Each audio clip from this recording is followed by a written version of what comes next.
Mirë se gjithë. Atër, ju po vini nga Raoveci, ku sot është bërë rivarrimi i një qytetarit të Kosovës të vrarë nga forcat serbe gjatë luftës së fundit. Po, e vërtet, faleminderit shumë, ashtu si që thash edhe në varrimin që ishëm sot ishte dita ku i dham lamtëvirin e fundit personit që në fakt ka qenë në listat e dhimbjeve, edhe në listat e pritjeve deri më sot, të më në listën e personave të zhdukur, nga 1592 persona që ju i potencuat. Elhami Tahir Haga është një nga personat që fatmirësisht, prandaj edhe kom bërë kërkesë shpesh herë përmes juve tek familjarët, fatmirësisht për shkak të bashkëpunimit me familjarët e tij, ne kemi arritur me marrë gjak dhe për fal metodës shkencore të ADN-s është bërë edhe identifikimi i personit.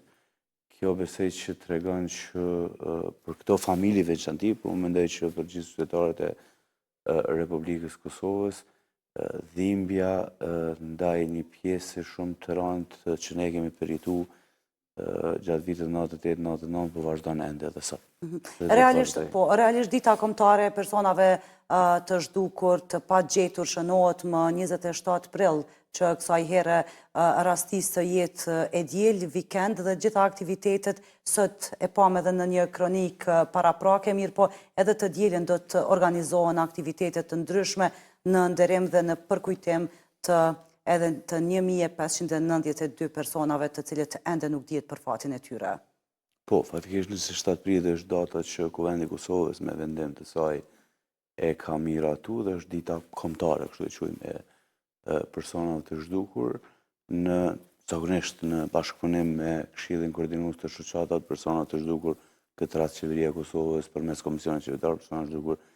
organizon aktivitetet e saj, dhe meqense po flasim për këtë, natyrisht që është edhe një lloj njoftimi, po edhe ftese për gjithë ata që dojnë të nderojnë dhe të jenë bashkë me këtë dhimbje atë ditë. Fillon në orën 11 në monumentin që gjendet para Kuvendit të Kosovës, domethënë homazh aty, dhe pastaj si një nga vendet që kanë ndodhur krimet mosnjërzore, domethënë në Kosovë, që është Meja. Pastaj do të vazhdojmë në Meja dhe homazhi do të jenë në ora 12:30 me organizim tonë, domethënë atë shoqatave në Mej, pavarësisht se familjarët në Mej të drejtën ata fillojnë pak më herët, fillojnë prej orës 11, por ne nuk arrim. Dhe pastaj në orën 2:30 do të vazhdojmë me homazhin në parkun e personave të zhdukur, që kjo është për herë të parë që po bëhet prej institucioneve, është një park që është brenda kampusit të Universitetit të Prishtinës, i cili është aprovuar me vendim të Asamblesë Komunale të Prishtinës, është njoft si park i personave të zhdukur, dhe aty do të vazhdojmë nderimet tona në orën 14:30 dhe do të përfundohet prapë me kërkesë të shoqatave dhe Këshillit në orën 19 në homazhe dhe ndezja flakadaneve në Varrezat e Krushës së Madhe, sepse dihet që është një nga vendet që i ka ende 64 persona të zhdukur, që për nga numri është, mund të them, një nga vendet me numër më të madh të personave të zhdukur. Edhe në këtë ditë,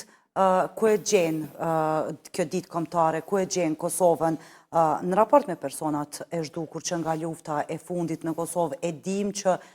keni si komision, por edhe shoqatat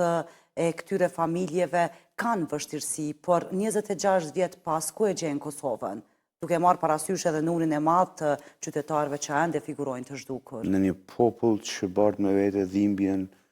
edhe 26 vite pas, në veçanti në 1592 familje që janë ende në luftë në Serbinë. E gjend vendin tonë 27 prilli 2025. Se them kështu, sepse janë bërë 26 vite që këto familje, dhe unë besoj që e di shumë mirë sepse jam një nga ato, vazhdojnë çdo mëngjes, dhe këto po e përsëris sepse duhet me përsërit, dhe vazhdojnë ditën dhe binë në gjumë me të njëjtën dhimbje, me të njëjtën shpresë se mos rastësisht do dinë diçka për fatin e mëdashurit tyre, dhe fati i mëdashurit tyre është pikërisht i ditur të ata kriminal që e kanë zhduk me vitin 98-99, domethënë te Serbia. Fatkeqësisht ne nuk kemi arrit ende me zbardh fatin edhe 1592 persona, pavarësisht ne kemi arrit me i bo 2 dokumente të rëndësishme tash përmes Bashkimit Evropian, që është deklarata për personave të zhdukur e miratuar me 2 maj të vitit 2023 dhe themelimi i mekanizmit të Komisionit Përbashkët që kryesohet për Bashkimin Evropian në dhjetor të vitit 2024, por të e njoftë Serbinë, po mendoj ne nuk është që kemi pas një shpresë të madhe nga të rezultatet nga këto dokumente, këto deklarata apo këtij komisioni, por shpresa jonë ka qenë dhe vazhdon të jetë edhe sot që bashkësia ndërkombëtare, miqtë ndërkombëtar, në veçanti Bashkimi Evropian, do të tentoj të sjellë mendjes dhe të kuptoj që Serbia nuk është një shtet si një shtet normal. Po flas për pushtet, po flas për të tjerat, që mund të mirësh vesh me të me lutje apo me presion të butë, por duhet ta imponosh. Dhe një gjë që ne kemi kërkuar dhe vazhdojmë të kërkojmë vazhdimsi, që nëse Serbia nuk imponohet për të dorëzuar ato që po i kërkojmë dhe që janë informacion kredibile, atëherë fati personave të zhdukur dhe kjo dhimbja që 26 vite do të vazhdojë edhe për një kohë gjatë. Po, sepse, Zoti Oti, edhe kemi biseduar edhe më herët kur ju keni kërkuar, keni dërguar edhe letra në Bashkimin Evropian për t'i ndihmuar, sepse Serbia në një farforme është zëtuar që do t'i hap arkivat dhe mirë po nuk po e respekton këtë marrëveshje. Por çka ka bërë Bashkimi Evropian në raport me Serbinë për t'i thënë që këto të cilat janë nënshkruar më herët, kërkesat e Kosovës, të cilat fillimisht janë dërguar në Bashkimin Evropian, të respektohen dhe Kosova të ka qasje në arkiva dhe të dihet për fatin e këtyre personave të zhdukur? Asnjë veprim të dukshëm deri më sot. Jo vetëm kërkesat që i kemi bërë ndaj Bashkimit Evropian. Ne kemi, jo vetëm ne, në këtë rast të Serbia ka qenë përballë nesh dhe pa pranuar Serbia nuk ishte realizuar. Po të dyja palët janë dakordu me themelu një komision të përbashkët, sepse po flasim për çështje humane, dhe në këtë komision në kryet e tij me vu Bashkimin Evropian. Kryesuesi i këtij komisioni me qenë Bashkimi Evropian. Edhe këtë refuzoi Serbia, pas aprovimit, pas miratimit saj, me 15 janar të këtij viti dhe pastaj edhe me 31 janar, e refuzoi pjesëmarrjen, refuzoi me bashkëpunim këtë pikë. Dhe fatkeqësisht, unë nuk e di sepse nuk mund të flas për në emër të Bashkimit Evropian, por fatkeqësisht po mungon kështu e dukshëm këtë që po kërkoj, po mundon dukshëm imponimi ndaj Serbisë për një çështje komplet humane dhe që është çështja e personave të zhdukur. Ne jemi Kosovë, po pavarësisht jo Kosovë, po asnjë shtet, as Kroacia nuk mund të dhunshëm t'ia marrë një shteti tjetër tonë që e ka. Ne nuk mundemi dhunshëm ja marrë. Ne po kërkojmë përmes partnerëve tanë mik, që është Bashkimi Evropian në këtë rast, që të bindë, dhe e bindja mund të jetë dhe duhet të jetë, në fakt, me kushtëzim, që Serbia të japë informacionet apo arkivat klasifikuara për polici, ushtri, inteligencë. Nuk ka ndodhur një gjë e tillë, në përgjigje të pyetjes tuaj kështu direkte, i bie që nuk ka ndodhur një gjë e tillë, i bie që nuk ka ndonjë veprim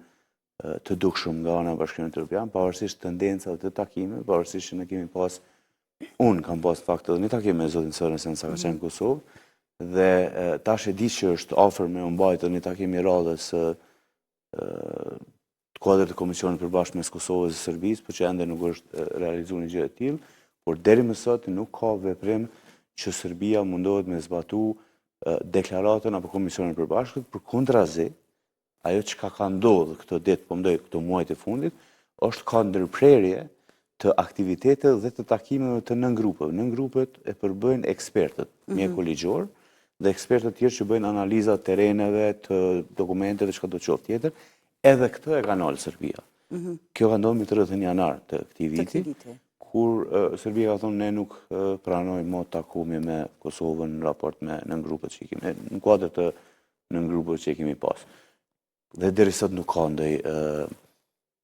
veprim nga Bashkimi Evropian. A ka pas ndonjë veprim nga organizatat e ndryshme ndërkombëtare, qoftë nga Komiteti Ndërkombëtar i Kryqit të Kuq ose organizata të tjera të cilat merren me të drejtat e njerëzit? Po, Komiteti Ndërkombëtar me që BE-ja s'ka pas ndonjë reagim kështu. Komiteti Ndërkombëtar i Kryqit të Kuq e ndërmjetëson apo kryeson fakt grupin punues, mes me edhe udhëtave që është në Serbi dhe këto në grupet që sapo i përmenda, janë kodet të kryesimit të ICRC, apo Komitetin Ndërkombëtar të Kryqëzit Kuq, ndërkaq Komisioni Ndërkombëtar për Personat të Zhdukur e kryeson apo ndërmjetëson grupin rajonal, që është edhe 6 shtete tjera, 6 shtetet e Ballkanit kodet saj. Por fatkeqësisht roli i tyre është kryesisht humanitar. Kryesisht Komiteti Ndërkombëtar të Kryqëzit Kuq është humanitar dhe nuk mund të del përtej rolit të saj. Dhe këtë unë e kuptoj. Ka pas tendenca, sepse ne në vazhdimsi kemi takime edhe me Komitetin Ndërkombëtar të Kryqëzit Kuq edhe të Komisionin për Personat të Zhdukur, dhe këtë lloj presioni ndoshta nën mandatin e tyre se ata e kanë fuqinë, nuk është se kanë bo, edhe në Serbi, ndoshta edhe në Kosovë disa herë. Por rezultati nuk është që është bo, ndaj nuk është që është po, sepse është kthyer në një çështje komplet politike, dhe si një çështje komplet politike tash duhet ndërhyrje komplet politike, që i bën ndërhyrje për Bashkimin Evropian që me zhblloku një proces të tillë. E përmendet qysh në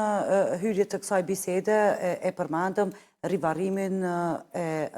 qytetarit sot në Rahovec, dhe po ashtu e përmendet se është identifikuar fal bashkëpunimit me Komisionin Qeveritar, por edhe me institucionet të tjera relevante, dhe kjo është bërë duke kryer një analizë të ADN-s. Zoti Hoti, sa po përdoret teknologjia moderne dhe analiza e ADN-s, por edhe hulumtimet satelitore për të gjetur personat e zhdukur dhe për të verifikuar dhe për të zbuluar identitetin e tyre, qoftë në territorin e Kosovës, por edhe në territorin e Serbisë për atë sa lejohet? Po e ripërmend prapë. Pse po ripërmend? Pavarësisht që sot është një ditë dhimbje për atë familje dhe mas pakti do doja me i shqetësu. Por po e ripërmend sepse është shumë e rëndësishme për komplet çështjen, dhe unë besoj që më mirë kuptojnë. Ka qenë vajza e personit që tashmë është identifikuar, që kur unë përmes juve, përmes media kam kërkuar nga familjarët që mos të hezitojnë të dhënë gjak. Sepse një pikë gjaku mund të bëjë identifikimin e familjarit tyre për më tepër edhe disa të tjerë nëse ka pas keq identifikim. Dhe vajza familjarit të tyre para 1 vit e gjysmë 2 viteve, tu e ndëgju thirrjen time, ka ardhur tek zyrët e komisionit dhe ka thënë që jam e gatshëm të dhënë gjak. Dhe falë kësaj, falë këtij bashkëpunimit, falë kësaj vajze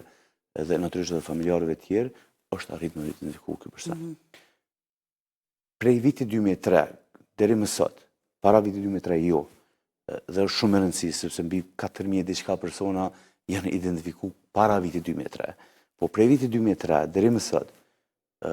të gjithë personat që janë identifikuar në Kosovë janë identifikuar përmes metodës shkencore ADN, që kryhet fal bashkëpunimit që kemi me Komisionin Ndërkombëtar për Personat të Zhdukur dhe Selin e kanë në Hag, laboratorish në Hag. Kjo është metoda që ne aktualisht, ose më thënë metoda e vetme që ne e përdorim për me identifikuar 100% një person. Ne nuk përdorim metoda tradicionale, apo metoda tjera që janë rroba, kanë përmendë mjek ligjor, metoda të dhëmbëve e tjera. Vetëm përdoret metoda shkencore e ADN-s. Prandaj është shumë e rëndësishme një bashkëpunim i familjarëve, kryesisht, edhe atyre që fatkeqësisht, sepse nuk du me kriju shqetësim, por edhe atyre që i kanë identifikuar tradicionalisht familjarët e tyre, sepse kemi fakte, jo për gjithë, që ka gabime potencial. Dhe ne jemi të marrë aktualisht fakt me këtë çështje, 44 është numri i familjarëve që kemi kontaktuar këto 2 muajt e fundit dhe kemi marrë gjak dhe i falenderoj shumë për mirëkuptimin që kanë ndaj zyrtarëve të komisionit që udhëhequn, dhe do të jetë edhe 40-50 numri tjetër i familjarëve që do të marrim ditën e vijim, për shkak të dyshimeve tona të gabimeve. Dhe çka po kërkojmë ne është vetëm verifikim me metodë shkencore të ADN-s. Prandaj, metoda shkencore e ADN-s është njëra prej teknologjisë, kështu që quajmë, që përdoret për identifikim. Për kërkim është LIDAR dhe GPR, 2 pajisje që janë përdor vitin e kaluar, në fund vitit kaluar, dhe raportin e ka ardhur tani para 2 muajsh, si pasojë e marrëveshjes deklaratës personave të zhdukur në Bruksel. Edhe në Kosovë dhe në Serbi, po për Serbi nuk kam informacion, sepse nuk ka ardhur mua informacione për ka shkuar servis, për të detektu tokën nga ajri, lidari përdoret, me dran, dhe GPR është një pajisje tjetër që përdoret kështu me lëvizje toke, për detektu anomalit në tokë. Ajo nuk do të thotë që është patjetër një varr aty apo diçka tjetër, thjesht është një anomali brenda kësaj pjese ku ne natyrisht para se me shku aty bëjmë analizat dhe e ngushtojmë pjesën. Kjo ka rezultuar me një raport që kemi pranuar që është pozitiv në kuptim të gjetjeve të anomalive, po në ditë verifikim ne do të bëjmë ngërmimet në kohë të kësaj dhe do të shohim që anomalia mund të jetë njeri, mund të jetë guri, mund të jetë gjithçka tjetër. Kështu që nuk kemi. Ku janë këto lokacione? Janë në territor të Serbisë apo në territor të Kosovës? Jo, këto që përmendën në territor të Kosovës, sepse neve nuk na lejohet në territor të Serbisë aktualisht me përdor pajisje të tilla, pse kemi marrëveshjen, pra po ripërsëris. Është marrëveshja për sa më zgjuar, por të njëjtën pajisje, sepse ambasada e Zvicrës na ka mbështetur neve me këtë lloj pajisje për shkak të profesorëve të Lulzanës që kanë qenë ndoshta jo të vetmit në Evropë, nuk e di janë të vetmit në Evropë, por të paktën në Evropë që janë të aftë me lexu raportet e kësaj pajisjes lijdar. Kështu që edhe në Serbi ka ndodhur një gjë të tillë. Domethënë është skenuar me lijdar një pjesë e lokacionit atje, por raporti nuk më vjen mua, nuk prandaj jo Kosovës, i vjen Serbisë. Në takimet tona në Bruxelles pastaj do të diskutohet të çështja se çka ka ndodhur. Dhe kjo mbetet në dëshirën e Serbisë që ta lejoj Kosovën që të gërmoj të sheh që ka mbetje të personave të zhdukur apo fatkeqësisht po, fatkeqësisht është në për shkak se është territori i Serbisë, është në vullnetin e Serbisë, por ky vullnet nuk duhet të ishte vetëm Serbisë, por duhet të ishte edhe një mbikëqyrje atyre që kanë qenë aty kur ne kemi bërë marrëveshje. Dhe është Bashkimi Evropian, është këto që i përmendëm më herët, Komiteti Ndërkombëtar i Kryqëzit të Kuq apo Komisioni Ndërkombëtar për Persona të Zhdukur, kuadër të grupit punës rajonal. Zoti Oti e tha që janë 42 persona të cilët kanë ardhur deri tash dhe kanë dhënë gjak për të vërtetuar ose për të parë nëse ka pasur diçka që nuk ka shkuar gjatë procesit të verifikimit, por janë edhe 1592 persona të zhdukur dhe rasti i ditës së sotme kur është bërë rivarrimi i këtij qytetari ka rezultuar që në bazë të gjakut, në bazë të ADN-s, a keni kapacitete nëse të gjithë familjarët që sot po na shohin dhe e marrin këtë informacion, a keni kapacitete nëse vinë më shumë qytetar për të dhuruar gjak në mënyrë që sa më shpejt edhe këta familjarë të zbulojnë familjarët e tyre të zhdukur tash e 26 vjetë? Po, në fakt ne në bazë të analizave tona, sepse para se me shqetësu çdo lloj familjare, çdo familjar, bëjmë analiza në bashkëpunim me partnerët ndërkombëtar, nëse potencialisht një identifikim tradicional është gabim. Apo edhe një grup të identifikimit tradicionale, jo vetëm një individ. Dhe në bazë të kësaj na ka rezultuar që mund të jetë, domethënë gjithmonë bëj përsëris, potencialisht kjo nuk do të thotë që është gabim. Potencialisht gabim dhe ne kemi kontaktuar këto 44 familje, kemi shku ne me bindë këto 44 familje dhe kemi marrë gjakun ne këtyre 44 familje. Kështu që qytetarët nuk kanë nevojë me u shqetësu dhe me ardhë vetë, kështu me vullnet me dhënë gjakun, sepse janë 13.000 të vrarë në Kosovë dhe duhet 26.000 mostra të gjakut në këtë rrugë, por jo, ne, kur po them ne, gjithmonë po them me gjitha institucionet që i kemi, Instituti Ministrisë Ligjore, Policinë e Kosovës, Komiteti Ndërkombëtar i Kryqëzit të Kuq edhe Komisioni Ndërkombëtar për Persona të Zhdukur, në bazë të analiza, në bazë të raportet, në bazë gjitha informacionet që i marrim, mund të dyshojmë që X lokacioni, ose që po e them tash, lokacioni Dubrava, Rakosh, na ka rezultuar që mund të ketë gabime. Dhe në Dubrava janë mbi 100 persona të vrarë. Nga ta i kemi edhe 7 persona të zhdukur, nga i lokacion. Dhe na ka rezultuar që këto identifikime në Rakosh janë marrë në mënyrë tradicionale.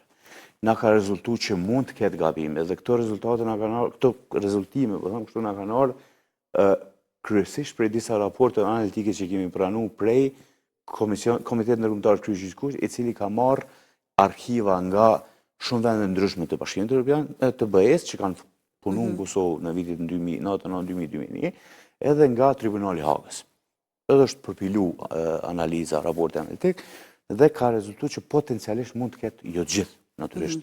ndoj gabim aty këtu. Dhe ne pastaj kemi shku, i kemi lutë. Domethënë, kjo është forma që funksionojmë. Nëse ne i kontaktojmë i familjar, ajo që do të thonë është që ju lutëm që mos të hezitojnë, sepse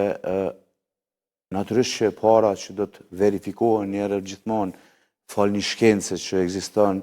nëse familjarë, edhe që është e dhemshëm, se 26 vite pas, por familjarë e tyre është vërtet familjarë e tyre, po e dyta mund të lehtësojnë dhimbjen e një familjarit që po pret 26 vite. Sepse, kjo pse ndodh, sepse ne kemi edhe 280 diçka, gati 290 mostra, apo mbeti mërtore kështu quhen në gjuhë zyrtare, në mark. Dhe këto nuk po na rezultojnë që ka përputhje të gjakut, pavarësisht që ne kemi qut të gjitha mostrat në laborator, dhe gjaku që i familjarit persona është dukur, aktualisht që është, nuk po rezulton që është asnjëri prej tyre. Kështu që potencialisht, pra po themi jo gjithë, potencialisht këta persona janë marrë gabimisht dhe janë vorosur në mënyrë tradicionale nga persona ndryshëm. Kështu që kjo është forma që ne do të shkojmë. Veç ka po i lutem është që kur zyrtarët e komisionit tim kërkojnë një gjë të tillë, me pas një mirëkuptim, sepse është vetëm për qëllim humanitar, është për qëllim të drejtë, dhe në asnjë lloj forme për shqetësim, në asnjë lloj forme as me nguc varre. Ne nuk bëjmë një gjë të tillë derisa të verifikojmë identitetin nëse rastësisht ndodhet që është në mark. Zoti Oti, për fare në fund e paralajmërua që së shpejti do të fillojnë gërmimet në vendet të ndryshme, ku janë detektuar, kur pritet të fillojmë dhe në cilat qytete ose në cilat zonat Kosovës. Ne këtë ditë të fundit kemi pas, jo këtë ditë, por gjatë kësaj jave, kemi pas një grupune ka gjatë madhë me Institutin Mixit Ligjore, me Policinë e Kosovës, me Komisionin Ndërkombëtar për Persona të Zhdukur, Kryqin e Kuq ndërkombëtar dhe Euleksin.